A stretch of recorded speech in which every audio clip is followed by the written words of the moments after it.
Bom, gente, vamos conversar um pouco agora sobre estruturas supersecundárias, certo? Dentro da hierarquia estrutural de proteínas. Só relembrando um pouquinho, só relembrando um pouquinho de uma aula anterior sobre a hierarquia estrutural de proteínas, você tem ali a estrutura primária, né, que diz respeito basicamente à sequência de aminoácidos, né, os aminoácidos que se transformam em resíduos com a perda de uma molécula de água. A estrutura secundária, que basicamente a gente vai ter, por exemplo, hélices, como a alfa-hélice, ou então a gente deve ver uma hélice de colágeno, que vai ser um pouquinho... Nossa, eu não saberia desenhar agora aqui uma hélice de colágeno, vai ser uma coisa mais esticada assim. E dobramentos beta, por exemplo, né, folhas beta, e as alças e as voltas. E você tem a estrutura terciária, que seria a estrutura tridimensional de uma proteína. Então você coloca aqui, por exemplo, uma alfa-hélice, uma folha beta, bota uma volta, né, um início e o fim de uma estrutura, em que você tem uma região amino-terminal e aqui uma região carboxy-terminal, por exemplo, certo? Região carboxy-terminal, por exemplo. Bom, vou botar o H aqui, não ficou muito bonitinho. E você tem a estrutura quaternária. Essa estrutura quaternária nada mais é do que a associação de cadeias, né? Então você pode ter, por exemplo, 4 cadeias, uma representação genericona assim, de uma hemoglobina. E a estrutura quinquenária, que essa aqui eu não saberia desenhar mais ou menos, mas é quando você tem, por exemplo, a estrutura de um ribossomo. E nesse ribossomo passa também, você tem toda uma sequência de polipeptídeos que envolve o ribossomo, mas você também tem, por exemplo, uma sequência de RNA mensageiro que é ali. Ocorre que, tá certo? Ocorre que no caso da estrutura supersecundária, ela se revela como uma hierarquia estrutural intermediária entre a secundária e a terciária, tá certo? Mais ou menos nesse espaço aqui. Essa estrutura supersecundária, ela, portanto, vai reunir alguns aspectos, vai reunir os mesmos elementos presentes na estrutura secundária em determinados arranjos. Tá? E esses arranjos, a depender da sequência desses arranjos, você pode ter também a chamada estrutura, portanto, supersecundária. Pô, mas essa cor ficou maravilhosa, hein? Não dá nem para enxergar nada aqui. Então você tem, por exemplo, fazer um amarelinho deve dar. Você tem a estrutura supersecundária, tá? Que é assunto desse vídeo rápido, e que às vezes se confunde, às vezes ela permuta com os chamados motivos, que são estruturas supersecundárias reunidas e que podem por vezes se repetir também em outras proteínas. Tá certo? Bom, então o que a gente vai fazer agora é exemplificar essas estruturas utilizando o velho bom JMOL. Tá bom? Então, uma estrutura supersecundária, vamos tentar aqui otimizar o tempo, né? Essas gravações elas são meio periclitantes nesse aspecto. Tá? Vamos pegar, por exemplo, a estrutura de uma carboxipeptidase. Aqui está como 1YME. 1YME para 1YMA. Tá, beleza. Essa aqui é uma estrutura de uma carboxipeptidase, é uma enzima que quebra a região carboxy-terminal de outras proteínas. Primeiro vamos sumir com a água, porque ela sempre confunde um pouco. A água sempre confunde um pouco, né? Então aqui, ó, sumo com a água.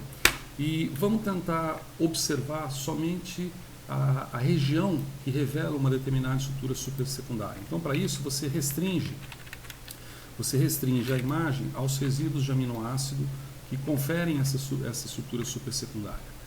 Veja, eu posso inclusive aumentar aqui um pouquinho, dando esse comando. Veja que essa é uma estrutura secundária do tipo alfa, beta, alfa. Tá vendo? Uma estrutura supersecundária. Ela está reunindo uma alfa-hélice aqui, um dobramento beta ou folha beta aqui e uma outra alfa-hélice aqui. Tá? Isso costuma se repetir em estruturas de proteínas, e essa aqui tem uma singularidade do seu nome, da sua tradução, que é a seguinte: se eu colocar agora somente uma cor acinzentada e colocar, por exemplo, somente a sua estrutura fundamental, que seria o backbone, o esqueleto proteico, e agora eu coloco, por exemplo, aumento um pouquinho Backbone, provavelmente sempre, será que é isso? Isso. O que te parece esse tipo de estrutura aqui, ó? É mais ou menos parecido com clips ou com grampo. Não à toa, essa estrutura secundária é chamada de hairpin. É um exemplo de um grampo, tá? Então, por exemplo, no caso das estruturas supersecundárias, se a gente for... depois eu tenho que descobrir um jeito de montar esse quadro, mas colocando em várias situações para esse quadro. Várias aberturas para esse quadro. Vou colocar uns exemplos aqui de estrutura supersecundária, tá bom? Ou então a gente pega uma borracha aqui, ó, cadê a borrachinha? Isso aqui tem uma borrachinha em algum lugar, aqui tem uma borrachinha. A gente pega uma borrachinha aqui, pega uma borrachona aqui, apaga esse negócio aqui, ó, para a gente exemplificar um pouco das estruturas supersecundárias, tá certo? Então, voltemos a esse tipo de representação, para cá. Bom, então uma estrutura supersecundária, desculpe a letra, acho que até o final do semestre, ou enquanto durar o isolamento, deve melhorar um pouco. A estrutura supersecundária, então, é chamada de grampo, tá? É um grampo. Então, um grampo aqui está sendo representado como uma folha alfa, um dobramento beta e outra folha alfa. Não é restrito a isso, existem diversas formas de estruturas secundárias que podem se reproduzir em proteínas. Vamos pegar uma aqui que tem um nome até curioso, BMW. Um BMW. Vou pegar aqui, ó, um BMW, tá? Um BMW. Trata-se de uma fibronectina, tá? Uma proteína relacionada à formação do endotélio dos vasos sanguíneos. Aqui está um pouco confuso, então vamos visualizar um pouco melhor, colocando alguma coisa como cartoon, somente a visualização de cartoon. Veja que nessa visualização de cartoon, a fibronectina aparece com duas folhas beta justapostas, próximas uma das outras, tá? Isso te lembra o quê? Bom, se a gente for pensar o que isso te lembra o quê, nós vamos ficar aqui meia hora discutindo e o YouTube vai ficar até com raiva depois de subir esse vídeo. Trata-se de um sanduíche beta, tá? Isso aqui é uma espécie do que se chama de sanduíche beta. Não tem só na fibronectina, tem outras proteínas, mas ele se repete dessa forma. Então vamos colocar aqui como sanduíche beta. Sanduíche beta, representado por folhas beta. Além desse sanduíche beta, você tem também representação curiosa, deixa eu ver aqui, um BMW, tá, um KT7. Um KT7, aqui, ó, um KT7. Que proteína que é essa? Ela é uma proteína de transporte, tá certo? Uma proteína na verdade é uma proteína ligadora de retinal, tá bom? Ácido retinóico, ou retinal, um precursor de vitamina A. Bom, enfim, a proteína está representada desse jeito.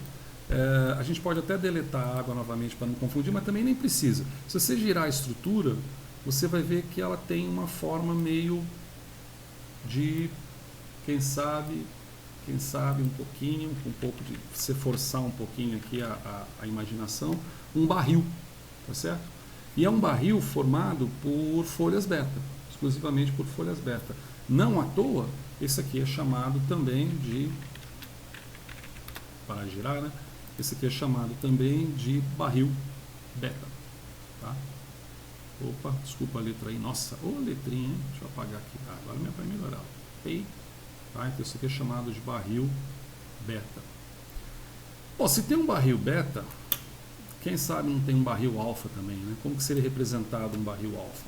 Então, por um barril alfa, eu tenho a 3-lei. 3-lei, eu falo assim, cadê lei? Ixi, é lei mesmo? 3-LAY, 3-LAY, 3-E, 3-E, é 3AY. Isso aqui é outra coisa. Caramba, ao vivo e a cores, mas parece que não está aqui. Vamos ver. Aqui, 3-lei. Porque está com número. Tá certo, entendi. Aqui, ó, 3-lei. Então, é uma estrutura aqui, ó, também é uma proteína ligadora, tá? Você pode ver aqui, ó, é um decâmero, imagine uma proteína ligadora de metal, um decâmero, 10, você tem uma proteína quaternária com 10 segmentos polipeptídicos. Aqui é o barril, tá vendo? Então, você visualiza mais ou menos a estrutura de barril só em alfa-hélices. Pode ter certeza, cara, que essas conformações tridimensionais estão relacionadas com alguma funcionalidade biológica da estrutura, tá bem? Pois bem, você tem outras estruturas curiosas, como por exemplo essa 1AAY aqui, 1AAY, beleza, que essa aqui é chamada de dedo de zinco, certo? Tá, esquecemos de colocar aqui, né? Barril beta e barril alfa, barril beta e barril alfa. Então já vamos colocar aqui o chamado dedo de zinco, tá? Dedo de zinco. Vou apagar isso aqui não tem muita... Por que ele chama dedo de zinco? Eu não sei se vai dar para visualizar com uma certa clareza, mas a gente pode fazer o seguinte: primeiro a gente deleta o solvente, você pode colocar solvente ou água, né? Normalmente o solvente vai ser o mesmo, e a gente vai selecionar aqui, o elemento hétero. Esse elemento hétero é heteroátomo, né? Esse heteroátomo provavelmente é o zinco. Vamos dar um tamanho para ele bem grandão, tá certo? Opa, Space Fill com 2 Fs fica difícil, né? Space Fill, vamos dar um tamanho para ele bem grandão, pum, e aí está representado o seu dedo de zinco. Se não, vejamos estruturalmente como isso se apresenta. Veja que isso aqui é uma fita dupla, né? Um fragmento duplo de ácido deoxirribonucleico, de DNA. Estruturalmente a gente vê mais para frente, e veja a formação do dedo de zinco aqui. Aqui é o átomo de zinco, aparece aqui o zinco, e a formação do dedo de zinco que se aproxima da estrutura da cadeia nucleotídica, que é também um pouco comum, tá? Nessas associações de ácidos nucleicos com estruturas proteicas, tá bem?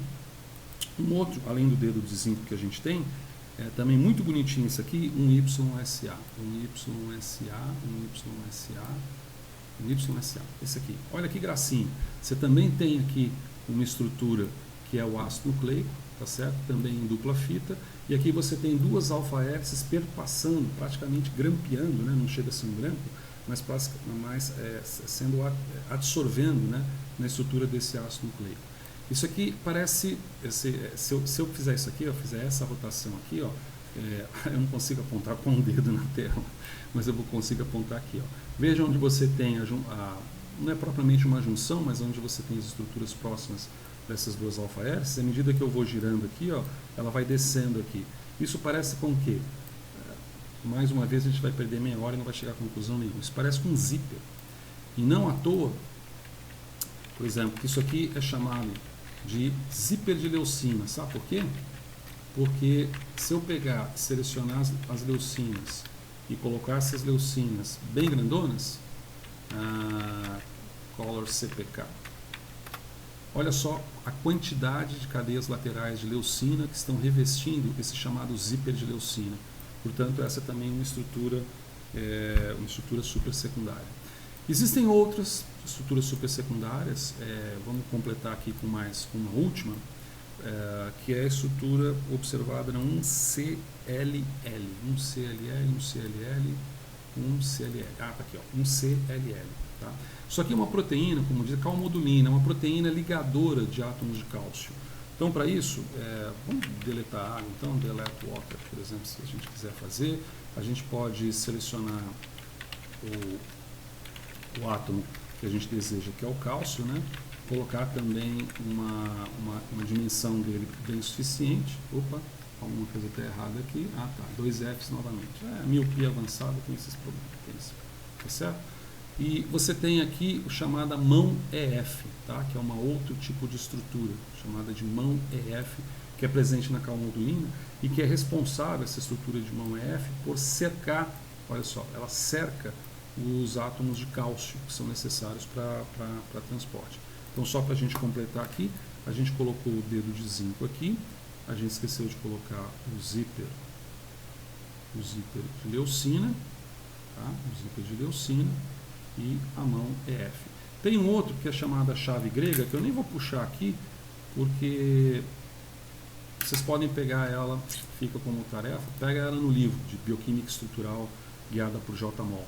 Ali você tem uma estrutura de chave grega, porque ilustra o que seria uma chave grega, se é que você já viu uma chave grega na vida também, né? Nem eu. Tá? Mas é uma estrutura supersecundária que basicamente são junções de estruturas secundárias. Valeu? Então é isso.